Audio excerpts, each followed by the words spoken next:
രണ്ട് വാക്ക്. എല്ലാവർക്കും എൻ്റെ വിനീതമായ നമസ്കാരം. മധുരമി ജീവിതം എന്ന സിനിമ തുടങ്ങുന്നത് കുറച്ചു കാലം മുമ്പ് ശ്രീലാലും മാത്യു സക്കറിയും കൂടെ ഇങ്ങനൊരു പടം ചെയ്യുന്നു, ഇതിലെ ഈ കഥാപാത്രം ചെയ്യണമെന്ന് പറഞ്ഞ് എന്നെ സമീപിക്കുകയും അതിലെ കഥാപാത്രം എന്താണെന്ന് വിശദമായിട്ട് എന്നെ പറഞ്ഞ് മനസ്സിലാക്കി തരികയൊക്കെ ചെയ്തിട്ടാണ് നമ്മൾ ഈ സിനിമ തുടങ്ങുന്നത്. അപ്പോൾ എൻ്റെ പേരായിട്ട് അഭിനയിക്കുന്നത് വിനയ് പ്രസാദാണെന്നും പറഞ്ഞിരുന്നു. അങ്ങനെ ഒരു ശ്രീലാലിന് തോന്നിയ ചെറിയൊരു ചിന്തയിൽ നിന്നാണ് ഇതിൻ്റെ ഒരു കഥ രൂപപ്പെടുന്നത്. ഇതിൻ്റെ ഒരു കഥ എന്ന് പറയാനായിട്ട് ഇത് അത്ര വലിയൊരു കഥയൊന്നുമല്ല. നമ്മളെല്ലാവരും ഫേസ് ചെയ്യുന്ന, നമ്മളെല്ലാവരും അനുഭവിച്ചിട്ടുള്ള, നമ്മളെല്ലാവരും കണ്ടിട്ടുള്ള, അല്ലെങ്കിൽ നമ്മളെല്ലാവരും നമ്മുടെ ജീവിതത്തിൽ തന്നെ ഉണ്ടായിട്ടുള്ള സംഭവങ്ങൾ കോർത്തിണക്കിക്കൊണ്ടുള്ള ഒരു സിനിമയാണ്. അല്ലാതെ നമ്മളാരും കേട്ടിട്ടില്ലാത്തൊരു കഥയോ കണ്ടിട്ടില്ലാത്ത ഒരു സിനിമയോ അല്ല.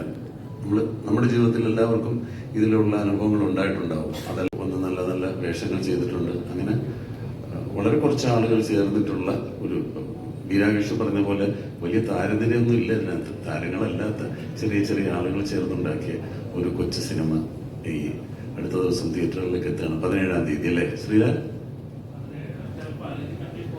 എന്തെങ്കിലും ഒന്ന് ഉറപ്പിക്കാം. ശരി. വലിയ പടങ്ങളിലൂടെ കോമ്പറ്റീറ്റ് ചെയ്തിട്ടാണ് ഇത് ഇറക്കുള്ളൂ എന്നാണ് പറയുന്നത്. അപ്പോൾ ഏതായാലും ഏറ്റവും അടുത്ത ദിവസം തന്നെ തിയേറ്ററിൽ വരട്ടെ എന്നാണ് പ്രാർത്ഥിക്കാം. പടത്തിന്റെ എല്ലാ വർക്കുകളും എല്ലാം കഴിഞ്ഞ് റെഡിയായിട്ടിരിക്കുകയാണ്. നമസ്കാരം. മാത്യു സർ എന്നെ ആദ്യമായിട്ട് ഈ സിനിമയ്ക്ക് വേണ്ടി വിളിച്ചപ്പോൾ പറഞ്ഞത് ഒരൊറ്റ വാക്കായിരുന്നു, ചേച്ചി ഡേറ്റ്സ് തന്നാൽ ഞാൻ പേന എടുത്ത് മുഴുവൻ കഥ എഴുതാം എന്നാണ് പറഞ്ഞത്. അത് തന്നെ എനിക്കൊരു വലിയ സമ്മാനമാണ്. ഒരു ആർട്ടിസ്റ്റ് എന്ന നിലയിൽ ഏറ്റവും വലിയ ഒരു ബഹുമാനമാണ് എനിക്ക് കിട്ടിയിരിക്കുന്നത്. അത് ഏതൊരു അവാർഡിനെ ഉപരിയാണ് ഒരു ഡയറക്ടർ ആർട്ടിസ്റ്റിന്റെ ഒരു ഡേറ്റ് കിട്ടിയാൽ ഞാൻ എഴുതാം എന്നുള്ളത്. അതൊരു വലിയ ഒരു കാര്യമാണ്. അല്ലാതെ കൂടെ അഭിനയിക്കാൻ പോകുന്നത്, ആരുടെ കൂടെയാണ് അഭിനയിക്കാൻ പോകുന്നത് എന്ന് പറയുമ്പം വേറെ പല പേരുകളാണ് ആദ്യം ഉണ്ടായിരുന്നത്. ആദ്യം സിദ്ദിഖ് ജി എന്ന് തന്നെ പറഞ്ഞു. പക്ഷേ സിദ്ദിഖ് ജി തിരക്കിലായതുകൊണ്ട് വേറെ പേരുകളാണ് എന്നോട് പറഞ്ഞത്. പിന്നെ സിദ്ദിഖ് ജി എന്ന് ഓർപ്പിച്ചപ്പോഴാണ് എനിക്ക് ഈ ആനന്ദം കുറച്ചും കൂടി പോയത്. അപ്പൊ ഈ ഒരു സിനിമ കാണുന്ന സമയത്ത് നമുക്ക് എല്ലാവർക്കും ഈ സിനിമയുടെ ഡ്യൂറേഷൻ വുഡ് ബി 2.5 hours. അത്രയും സമയം നമുക്ക് ആ പ്രണയം മനസ്സിൽ ഫീൽ ചെയ്യാം. ഈ ഒരു സിനിമയിൽ എന്നെ വിളിച്ച ശ്രീലാൽ ചേട്ടൻ, താങ്ക് യു സോ മച്ച്. എന്നെ ട്രസ്റ്റ് ചെയ്ത് ഇങ്ങനത്തെ ഒരു അടിപൊളി ഇമോഷണൽ ഡെപ്തിലുള്ള ഒരു ക്യാരക്ടർ തന്നെ thank you. Mathew sir, thank you so much. ഈ ക്ഷമയോടെ എനിക്ക് എല്ലാം നല്ല രീതിയിൽ പറഞ്ഞു തന്നെ thank you so much. And Siddique and Vinay ചേച്ചി, sharing the screen with your എന്നെ ഈ കരിയറിന്റെ ഈ ഒരു സ്പേസിൽ താങ്ക് യു സോ മച്ച്. എനിക്ക് ഒരുപാട് പഠിക്കാൻ കിട്ടി. ആൻഡ് ഓരോ മൈന്യൂട്ട് എക്സ്പ്രഷൻ ആയിക്കോട്ടെ ഇവരെ കാണുമ്പോൾ to respond with them, to react with them has been a great blessing for me. And thank you so much.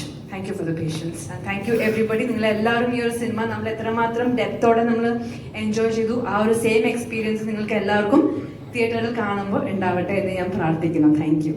എല്ലാവർക്കും എൻ്റെ വിനീതമായ നമസ്കാരം. ഞാൻ ഈ സിനിമയിൽ ഒരു ക്യാമിയോ ആണ് ചെയ്തിട്ടുള്ളത്. പക്ഷെ എന്നാലും ആ ഒരു സീൻ എന്ന് പറയുന്നത് സിദ്ദിഖയുടെ കൂടെയാണ്. അപ്പോൾ അതിന് അതിൻ്റെതായിട്ടുള്ള ഒരു വാല്യൂ ഉണ്ടാവുമെന്ന് ഞാൻ വിശ്വസിക്കുന്നു. ഇത്രയും നല്ലൊരു സ്റ്റാർ കാസ്റ്റുള്ള സിനിമയിൽ അഭിനയിക്കാൻ സാധിച്ചതിൽ എനിക്ക് ഒരുപാട് സന്തോഷമുണ്ട്. Thank you Mathew sir, thank you Sreelal sir.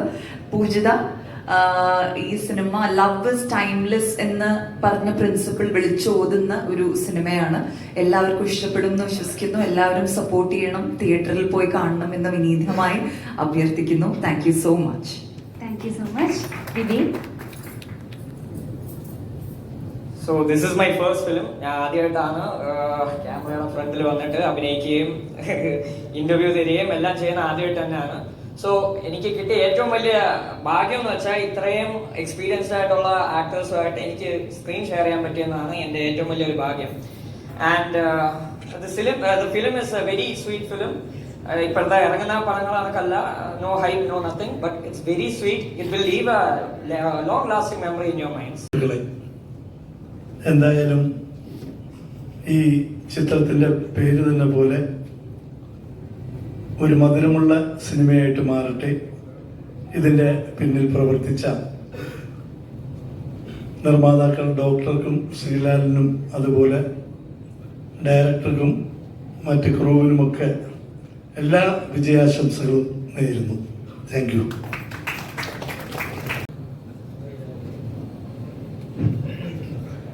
എല്ലാവർക്കും നമസ്കാരം. എല്ലാവരും പറഞ്ഞതുപോലെ ഒരു കുടുംബ കഥയായിട്ട് തോന്നിക്കുന്നു. അറ്റാച്ച്മെൻറ്റുകൾ അന്യം നിന്ന് പോയ കാലത്ത് അത് വളരെ ഇമ്പോർട്ടൻ്റ് ആണ്. എൻ്റെ സിനിമകൾ ഒട്ടുമിക്കതൊക്കെ കുടുംബകഥകൾ പറഞ്ഞ സിനിമകളാണ്. അതെല്ലാം വിജയിക്കുകയും ചെയ്തിട്ടുണ്ട്. ഈ ചിത്രവും അതുപോലെ വിജയിക്കട്ടെ.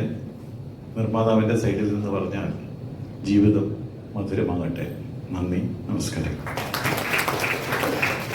ഇതൊന്ന് ഈ ഹാളിൽ തന്നെ എല്ലാവരും ഇതൊരു ഫാമിലി, ഡോക്ടർ പറഞ്ഞ ഡോക്ടറുടെ സ്പീച്ച് കേട്ടിട്ട് എല്ലാവരും വളരെ സീരിയസ് ആയിട്ടാണ് ഇവിടെ ഇരിക്കുന്നതെന്നാണ് എനിക്ക് തോന്നുന്നത്. ശ്വാസം പിടിച്ചിരിക്കേണ്ട ആവശ്യമില്ല. ഇതൊരു മികച്ച എൻ്റർടൈനർ, ഒരു ഫീൽ ഗുഡ് ഫിലിം തന്നെയാണെന്നുള്ളതാണ് നമുക്കിപ്പോൾ കിട്ടുന്ന ഫീല്. തീർച്ചയായിട്ടും സിദ്ദിഖിനെ പോലെ, ശ്രീമതി വിനയ പ്രസാദിനെ പോലെ മികച്ച അഭിനേതാക്കൾ പെർഫോം ചെയ്തിട്ടുള്ള മറ്റ് ഒട്ടനവധി അഭിനേതാക്കളുണ്ട്. ഇന്ന് മലയാള സിനിമയെ സംബന്ധിച്ചിടത്തോളം ഹോപ്പ്ഫുൾ ആയിട്ടുള്ള ഒരു കാലഘട്ടത്തിലൂടെയാണ്. കാരണം കണ്ടന്റ് ഈസ് കിങ് എന്നുള്ള ഒരു കാലഘട്ടത്തിലൂടെയാണ് മുമ്പോട്ട് പോയിക്കൊണ്ടിരിക്കുന്നത്. ഒരു താരാധിപത്യം ഉള്ള ചിത്രങ്ങളല്ല, അല്ലാതെ തന്നെ തിയേറ്ററിക്കലായിട്ട് പ്രൂവ് ചെയ്യും എന്ന് പറയുന്ന ഒരു കാലഘട്ടത്തിലാണ് നമ്മൾ ഈ സംസാരിക്കുമ്പോഴും. ഒട്ടും താരങ്ങളില്ലാത്ത ഒരു ചിത്രം 100 കോടിക്ക് മേൽ കളക്ട് ചെയ്ത് നിൽക്കുന്ന ഒരു സാഹചര്യത്തിലാണ് ഇന്ന് മലയാള സിനിമ. അത് മലയാള സിനിമയെ സംബന്ധിച്ചിടത്തോളം വളരെ ഏറെ നല്ലൊരു പ്രതീക്ഷയുടെ കാലഘട്ടമാണ്. ആദ്യത്തെ സിനിമ പോലെ എനിക്ക് പരിചയമുണ്ട്. ഇതിനകത്ത് ഒരു വലിയ താരനിര തന്നെയുണ്ട്. സിദ്ദിഖേട്ടനും പ്രസാദ് തുടങ്ങി എല്ലാവരും ഉണ്ട്. ഇതൊരു വലിയ സക്സസ് ആയി തീരട്ടെ എന്ന് ഞാൻ ആശംസിക്കുന്നു. നന്ദി.